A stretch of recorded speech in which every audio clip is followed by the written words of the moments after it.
Capítulo 1. Un edificio gris, achaparrado, de solo 34 plantas. Encima de la entrada principal las palabras, Centro de Incubación y Condicionamiento de la Central de Londres, y, en un escudo, la divisa del Estado Mundial, Comunidad, Identidad, Estabilidad. La enorme sala de la planta baja se hallaba orientada hacia el norte. Fría a pesar del verano que reinaba en el exterior y del calor tropical de la sala. Una luz cruda y pálida brillaba a través de las ventanas buscando ávidamente alguna figura yacente amortajada, alguna pálida forma de académica carne de gallina, sin encontrar más que el cristal, el níquel y la brillante porcelana de un laboratorio. La invernada respondía a la invernada.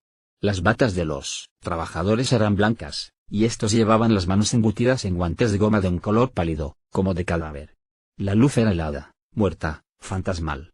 Solo de los amarillos tambores de los microscopios lograba arrancar cierta calidad de vida, deslizándose a lo largo de los tubos y formando una dilatada procesión de trazos luminosos que seguían la larga perspectiva de las mesas de trabajo. Y esta, dijo el director, abriendo la puerta, es la sala de fecundación. Inclinados sobre sus instrumentos, 300 fecundadores se hallaban entregados a su trabajo, cuando el director de incubación y condicionamiento entró en la sala, sumidos en un absoluto silencio, solo interrumpido por el distraído canturreo o silboteo solitario de quien se haya concentrado y abstraído, en su labor. Un grupo de estudiantes recién ingresados, muy jóvenes, rubicunos e imberbes, seguía con excitación, casi abyectamente, al director, pisándole los talones. Cada uno de ellos llevaba un bloc de notas en el cual, cada vez que el gran hombre hablaba, garrapateaba desesperadamente. Directamente de labios de la ciencia personificada. Era un raro privilegio. El diciembre de la Central de Londres tenía siempre un gran interés en acompañar personalmente a los nuevos alumnos a visitar los diversos departamentos. Solo para darles una idea general les explicaba. Porque, desde luego, alguna especie de idea general debían tener si habían de llevar a cabo su tarea inteligentemente, pero no demasiado grandes si habían de ser buenos y felices miembros de la sociedad, a ser posible. Porque los detalles, como todos sabemos, conducen a la virtud y la felicidad, en tanto que las generalidades son intelectualmente males necesarios. No son los filósofos sino los que se dedican a la marquetería y los coleccionistas de sellos los que constituyen la columna vertebral de la sociedad.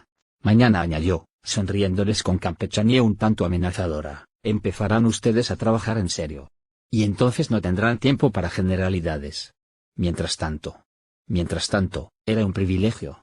Directamente de los labios de la ciencia personificada al bloc de notas. Los muchachos garrapateaban como locos. Alto y más bien delgado, muy erguido, el director se adentró por la sala, tenía el mentón largo y saliente, y dientes más bien prominentes, apenas cubiertos, cuando no hablaba, por sus labios regordetes, de curvas floreadas. ¿Viejo? ¿Joven? ¿30? ¿50? ¿55? Hubiese sido difícil decirlo. En todo caso la cuestión no llegaba siquiera a plantearse, en aquel año de estabilidad, el 632 después de Ford, a nadie se le hubiese ocurrido preguntarlo. Empezaré por el principio, dijo el director. Y los más celosos estudiantes anotaron la intención del director en sus blocs de notas, empieza por el principio. Esto siguió el director, con un movimiento de la mano, son las incubadoras. Y abriendo una puerta aislante les enseñó hileras y más hileras de tubos de ensayo numerados. La provisión semanal de óvulos, explicó, conservados a la temperatura de la sangre, en tanto que los gametos masculinos, y al decir esto abrió otra puerta, deben ser conservados a 35 grados de temperatura en lugar de 37. La temperatura de la sangre esterilizada.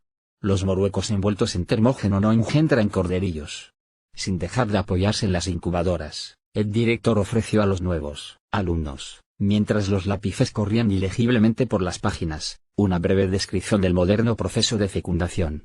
Primero habló, naturalmente, de sus prolegómenos quirúrgicos, la operación voluntariamente sufrida para el bien de la sociedad, aparte el hecho de que entraña una prima equivalente al salario de 6 meses, prosiguió con unas notas sobre la técnica de conservación de los ovarios extirpados de forma que se conserven en vida y se desarrollen activamente, pasó a hacer algunas consideraciones sobre la temperatura, salinidad y viscosidad óptimas, prendidos y maduros, y, acompañando a sus alumnos a las mesas de trabajo, les enseñó en la práctica cómo se retiraba aquel licor de los tubos de ensayo, cómo se vertía, gota a gota, sobre placas de microscopio especialmente caldeadas, cómo los óvulos que contenía eran inspeccionados en busca de posibles anormalidades, contados y trasladados a un recipiente poroso, cómo, y para ello los llevó al sitio donde se realizaba la operación. Este recipiente era sumergido en un caldo caliente que contenía espermatozoos en libertad, a una concentración mínima de 100.000 por centímetro cúbico, como hizo constar con insistencia, y como, al cabo de 10 minutos, el recipiente era extraído del caldo y su contenido volvía a ser examinado, como, si algunos de los óvulos seguían sin fertilizar, era sumergido de nuevo, y, en caso necesario, una tercera vez, como los óvulos fecundados volvían a las incubadoras, donde los alfas y los betas permanecían hasta que eran definitivamente embotellados, en tanto que los gamas, deltas y epsilones eran retirados al cabo de solo 36 horas, para ser sometidos al método de Bokanovsky.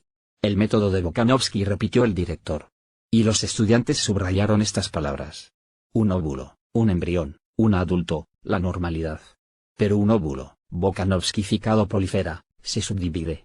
De 8 a 96 brotes, y cada brote llegará a formar un embrión perfectamente constituido y cada embrión se convertirá en un adulto normal. Una producción de 96 seres humanos donde antes solo se conseguía uno. Progreso. En esencia, concluyó el diciembre, la Bokanovskificación consiste en una serie de paros del desarrollo. Controlamos el crecimiento normal, y paradójicamente, el óvulo reacciona echando brotes. Reacciona echando brotes. Los lápices corrían. El director señaló a un lado. En una ancha cinta que se movía con gran lentitud, un portatubos enteramente cargado se introducía en una vasta caja de metal, de cuyo extremo emergía otro portatubos igualmente repleto.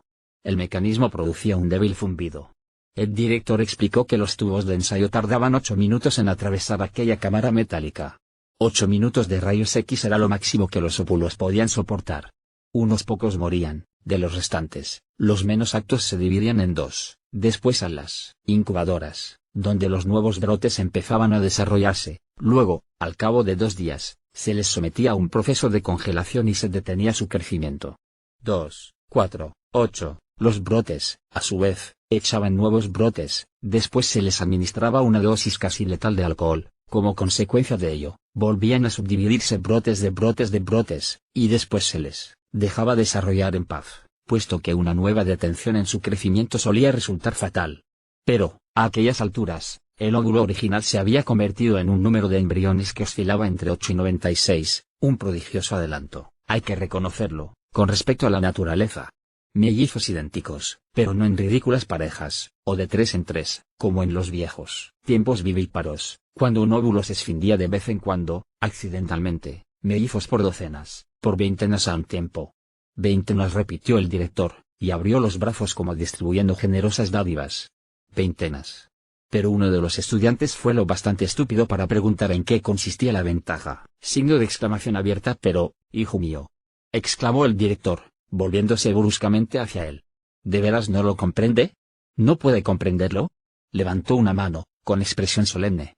El método Bokanovsky es uno de los mayores instrumentos de la estabilidad social. Uno de los mayores instrumentos de la estabilidad social. Hombres y mujeres estandarizados, en grupos uniformes. Todo el personal de una fábrica podía ser el producto de un solo óvulo Bokanovskificado. Signo de exclamación abierta. 96 mellizos trabajando en 96 máquinas idénticas. La voz del director casi temblaba de entusiasmo. Sabemos muy bien a dónde vamos. Por primera vez en la historia. Citó la divisa planetaria: comunidad, identidad, estabilidad. Grandes palabras. Si pudiéramos Bokanovskificar indefinidamente, el problema estaría resuelto. Resuelto por gamas en serie, deltas invariables, epsilones uniformes. Millones de mellizos idénticos. El principio de la producción en masa aplicado, por fin, a la biología. Pero, por desgracia, añadió el director, no podemos Bokanovskificar indefinidamente. Al parecer, 96 era el límite, y 72 un buen promedio. Lo más que podían hacer, a falta de poder realizar aquel ideal, era manufacturar tantos grupos de mellizos idénticos como fuese posible a partir del mismo ovario y con gametos del mismo macho. Y aún esto era difícil. Porque, por vías naturales, se necesitan 30 años para que 200 óvulos alcancen la madurez. Pero nuestra tarea consiste en estabilizar la población en este momento, aquí y ahora. ¿De qué nos serviría producir mellizos con cuentagotas a lo largo de un cuarto de siglo? Evidentemente, de nada. Pero la técnica de Polchap había acelerado inmensamente el proceso de la maduración. Ahora cabía tener la seguridad de conseguir como mínimo 150 óvulos maduros en 2 años. Fecundación y Bokanovskificación, es decir, multiplicación por 72, aseguraban una producción media de casi 11.000 hermanos y hermanas en 150 grupos de mellizos idénticos, y todo ello en el plazo de 2 años. Y, en casos excepcionales, podemos lograr que un solo ovario produzca más de 15.000 individuos adultos. Volviéndose hacia un joven rubio y coloradote que en aquel momento pasaba por allá, lo llamó Mr. Foster. ¿Puede decirnos cuál es la marca de un solo ovario, Mr. Foster? 16.012 en este centro, contestó Mr. Foster sin vacilar. Hablaba con gran rapidez, tenía unos ojos azules muy vivos, y era evidente que le producía un intenso placer citar cifras. 16.012, en 189 grupos de mellizos idénticos. Pero, desde luego, se ha conseguido mucho más, prosiguió atropelladamente, en algunos centros tropicales. Singapur ha producido a menudo más de 16.500, y Mombasa ha alcanzado la marca de los 17.000. Claro que tienen muchas ventajas sobre nosotros. Deberían ustedes ver cómo reacciona un ovario de negra a la pituitaria. Es algo asombroso, cuando uno está acostumbrado a trabajar con material europeo. Sin embargo, agregó, riendo, aunque en sus ojos brillaba el fulgor del combate y avanzaba la barbilla retadoramente. Sin embargo, nos proponemos batirles, si podemos. Actualmente estoy trabajando en un maravilloso ovario delta menos. Solo cuenta 18 meses de antigüedad. Ya ha producido 12.700 hijos, decantados o en embrión. Y sigue fuerte. Todavía les ganaremos. Signo de exclamación abierta. Este es el espíritu que me gusta. Exclamó el director, y dio unas palmadas en el hombro de Mr. Foster. Venga con nosotros y permita a estos muchachos gozar de los beneficios de sus conocimientos de experto. Mr. Foster sonrió modestamente. Con mucho gusto, dijo. Y siguieron la visita. En la sala de envasado reinaba una animación armoniosa y una actividad ordenada. Trozos de peritoneo de cerda, cortados ya a la medida adecuada, subían disparados en pequeños ascensores, procedentes del almacén de órganos de los sótanos. Un zumbido, después un chasquido, y las puertas del ascensor se abrían de golpe. El forrador de envases solo tenía que alargar la mano, coger el trozo, introducirlo en el frasco, alisarlo, y antes de que el envase debidamente forrado por el interior se hallara fuera de su alcance, transportado por la cinta sin fin, un zumbido, un chasquido, y otro trozo de peritoneo era disparado desde las profundidades, a punto para ser deslizado en el interior de otro frasco, el siguiente de aquella lenta procesión que la cinta transportaba. Después de los forradores había los matriculadores. La procesión avanzaba. Uno a uno, los óvulos pasaban de sus tubos de ensayo a unos recipientes más grandes. Diestramente, el forro de peritoneo era cortado, la morula situada en su lugar, vertida la solución salina. Y ya el frasco había pasado y les llegaba a la vez a los etiquetadores. Herencia, fecha de fertilización, grupo de Bokanovsky al que pertenecía, todos estos detalles pasaban del tubo de ensayo al frasco. Sin anonimato ya, con sus nombres a través de una abertura de la pared, hacia la sala de predestinación social. 88 metros cúbicos de fichas, dijo Mr. Foster, satisfecho, al entrar. Que contienen toda la información de interés, agregó el director. Puestas al día todas las mañanas. Y coordinadas todas las tardes. En las cuales se basan los cálculos. Tantos individuos, de tal y tal calidad, dijo Mr. Foster. Distribuidos en tales y tales cantidades. El óptimo porcentaje de decantación en cualquier momento dado. Permitiendo compensar rápidamente las pérdidas imprevistas. Rápidamente, repitió Mr. Foster. Si supieran ustedes la cantidad de horas extras que tuve que emplear después del último terremoto en el Japón. Rió de buena gana y movió la cabeza. Los predestinadores envían sus datos a los fecundadores, quienes les facilitan los embriones que solicitan. Y los frascos pasan aquí para ser predestinados concretamente. Después de lo cual vuelven a ser enviados al almacén de embriones. ¿A dónde vamos a pasar ahora mismo? Y, abriendo una puerta, Mr. Foster inició la marcha hacia una escalera que descendía al sótano. La temperatura seguía siendo tropical. El grupo penetró en un ambiente iluminado con una luz crepuscular. 2 puertas y un pasadizo con un doble recodo aseguraban al sótano contra toda posible infiltración de la luz. Los embriones son como la película fotográfica, dijo Mr. Foster, jocosamente, al tiempo que empujaba la segunda puerta. Solo soportan la luz roja. Y, en efecto, la bochornosa oscuridad en medio de la cual los estudiantes le seguían ahora era visible y escarlata como la oscuridad que se divisa con los ojos cerrados en plena tarde veraniega. Los voluminosos estantes laterales, con sus hileras interminables de botellas, brillaban como cuajados de rubíes, y entre los rubíes se movían los espectros rojos de mujeres y hombres con los ojos purpúreos y todos los síntomas del lupus. El zumbido de la maquinaria llenaba, débilmente, los aires. «Deles unas cuantas cifras, Mr. Foster», dijo el director, que estaba cansado de hablar. A Mr. Foster le encantó darles unas cuantas cifras. 220 metros de longitud, 200 de anchura y 10 de altura. Señaló hacia arriba. Como gallinitas bebiendo agua, los estudiantes levantaron los ojos hacia el elevado techo. 3 grupos distantes, a nivel del suelo, primera galería y segunda galería. La telaraña metálica de las galerías se perdía a lo lejos, en todas direcciones, en la oscuridad. Cerca de ellas, 3 fantasmas rojos se hallaban muy atareados descargando damajuanas de una escalera móvil.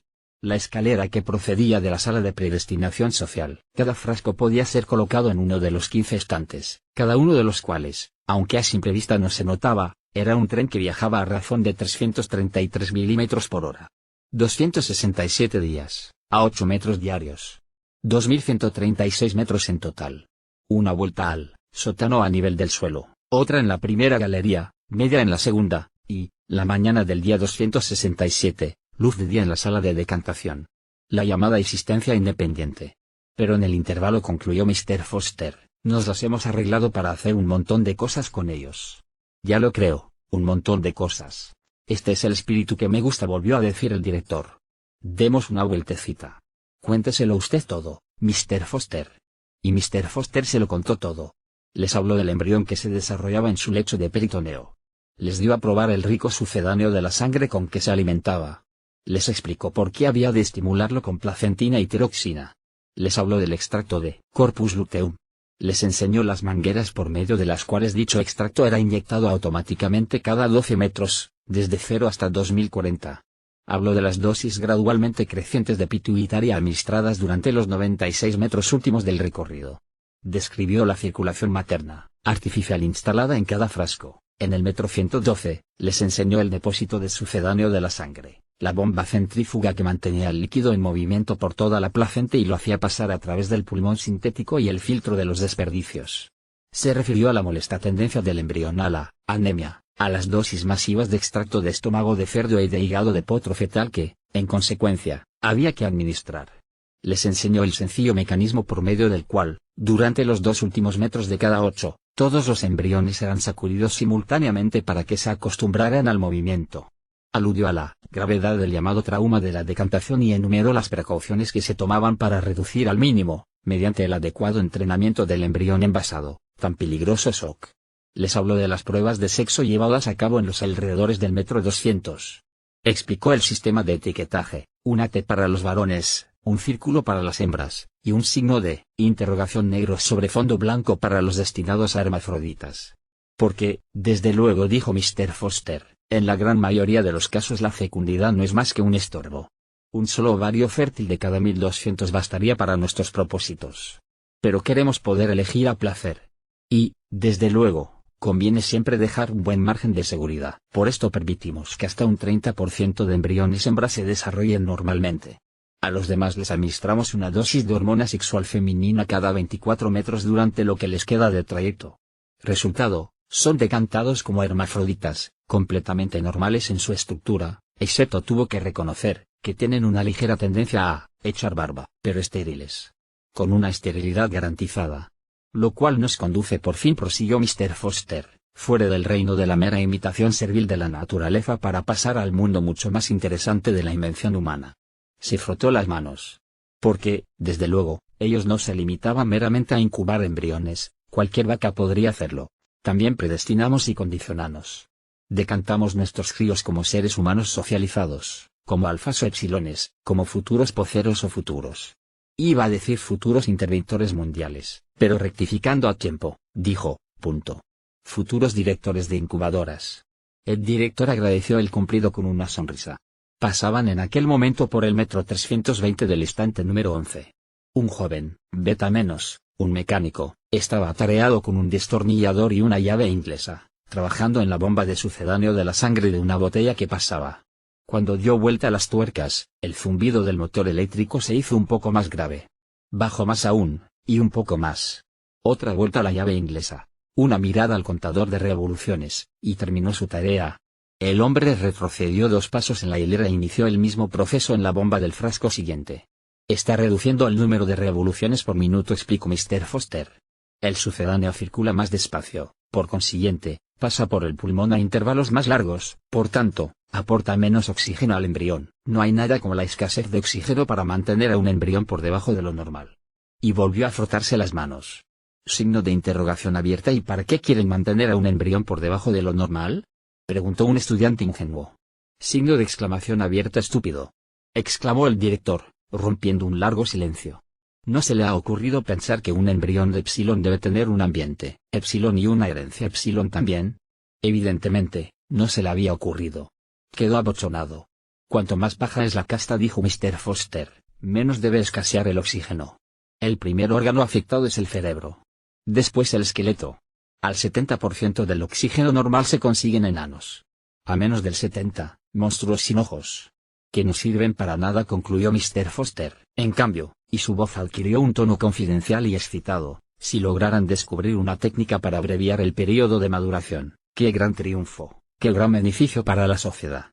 Consideren si no al caballo. Todos lo consideraron. El caballo alcanza la madurez a los 7 años, el elefante, a los 10. En tanto que el hombre, a los 13 años aún no está sexualmente maduro, y solo a los 20 alcanza el pleno conocimiento.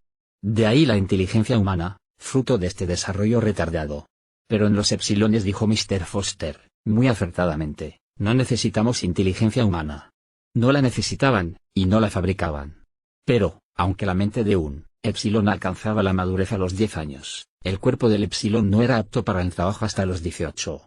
Largos años de inmadurez superflua y perdida. Si el desarrollo físico pudiera acelerarse hasta que fuera tan rápido, digamos, como el de una vaca, qué enorme ahorro para la comunidad. Signo de exclamación abierta. Enorme, murmuraron los estudiantes. El entusiasmo de Mr. Foster era contagioso. Después se puso más técnico, habló de una coordinación endocrina anormal que era la causa de que los hombres crecieran tan lentamente, y sostuvo que esta anormalidad se debía a una mutación germinal. ¿Que había destruir los efectos de esta mutación germinal? ¿Que había devolver al individuo epsilon, mediante una técnica adecuada, a la normalidad de los perros y de las vacas? Este era el problema. Pilkington, en Mombasa, había producido individuos sexualmente maduros a los 4 años y completamente crecidos a los 6 y medio. Un triunfo científico. Pero es socialmente inútil. Los hombres y las mujeres de 6 años eran demasiado estúpidos, incluso para realizar el trabajo de un epsilon. Y el método era de los del tipo todo o nada, o no se lograba modificación alguna, o tal modificación era en todos los sentidos. Todavía estaban luchando por encontrar el compromiso ideal entre adultos de 20 años y adultos de 6. Y hasta entonces sin éxito. Su ronda a través de la luz crepuscular escarlata les había llevado a las proximidades del metro 170 del estante 9. A partir de aquel punto, el estante 9 estaba cerrado, y los frascos realizaban el resto de su viaje en el interior de una especie de túnel, interrumpido de vez en cuando por unas aberturas de 2 o 3 metros de anchura. Condicionamiento con respecto al calor, explicó Mr. Foster. Túneles calientes alternaban con túneles fríos. El frío se aliaba a la incomodidad en la forma de intensos rayos X. En el momento de su decantación, los embriones sentían horror por el frío. Estaban predestinados a emigrar a los trópicos, a ser mineros, tejedores de seda al acetato o metalúrgicos. Más adelante, enseñarían a sus mentes a apoyar el criterio de su cuerpo. Nosotros los condicionamos de modo que tiendan hacia el calor, concluyó Mr. Foster. Y nuestros colegas de arriba les enseñarán a amarlo. Y intervino el director sentenciosamente, este es el secreto de la felicidad y la virtud, amar lo que uno tiene que hacer. Todo condicionamiento tiende a esto, a lograr que la gente ame su inevitable destino social. En un boquete entre 2 túneles, una enfermera introducía una jeringa larga y fina en el contenido gelatinoso de un frasco que pasaba. Los estudiantes y sus guías permanecieron observándola unos momentos. Muy bien, Lenina, dijo Mr. Foster cuando, al fin, la joven retiró la jeringa y se incorporó. La muchacha se volvió, sobresaltada. A pesar del lapsus y de los ojos de púrpura, se advirtió que era excepcionalmente hermosa. Su sonrisa, roja también, voló hacia él, en una hilera de coralinos dientes. Encantadora, encantadora, murmuró el director.